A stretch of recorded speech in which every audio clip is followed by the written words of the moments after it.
Силата на твоето подсъзнание. Доктор Джозеф Мърфи. Кратък списък на ценни идеи.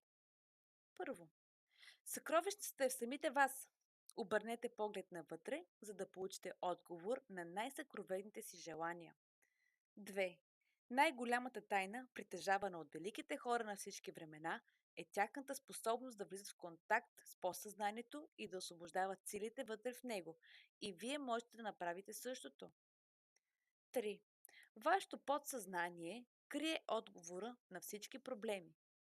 Ако преди да заспите пошушните на подсъзнанието си, искам да стана в 6 часа, то ще ви събуди точно на време.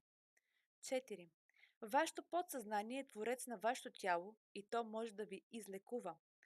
Приспивайки се всяка вечер с мисълта за съвършено здраве и вашето подсъзнание като ваш покорен слуга ще ви се подчини. 5. Всяка мисъл е причина. Всяко състояние е следствие. 6. Ако искате да напишете книга, прекрасна пиеса, да изнесете хубава реч пред публика, предайте тази мисъл с обич и чувство на своето подсъзнание и то ще реагира по съответният начин. 7. Вие сте като капитан, управляващ своя кораб. Той трябва да дава правилни заповеди. Вие също трябва да давате правилни заповеди, мисли и образи на вашето подсъзнание, което контролира и управлява всички ваши преживявания. 8.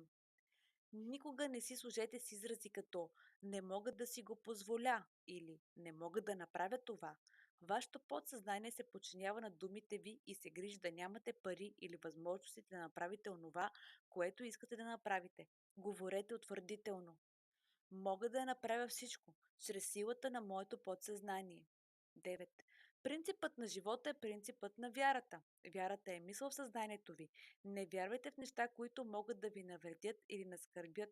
Вярвайте във възможностите на вашето подсъзнание да ви излекува, вдъхновява, да ви направи силни и преуспяващи. Нека бъде според вярата ви. 10. Променете мислите си и ще промените съдбата си.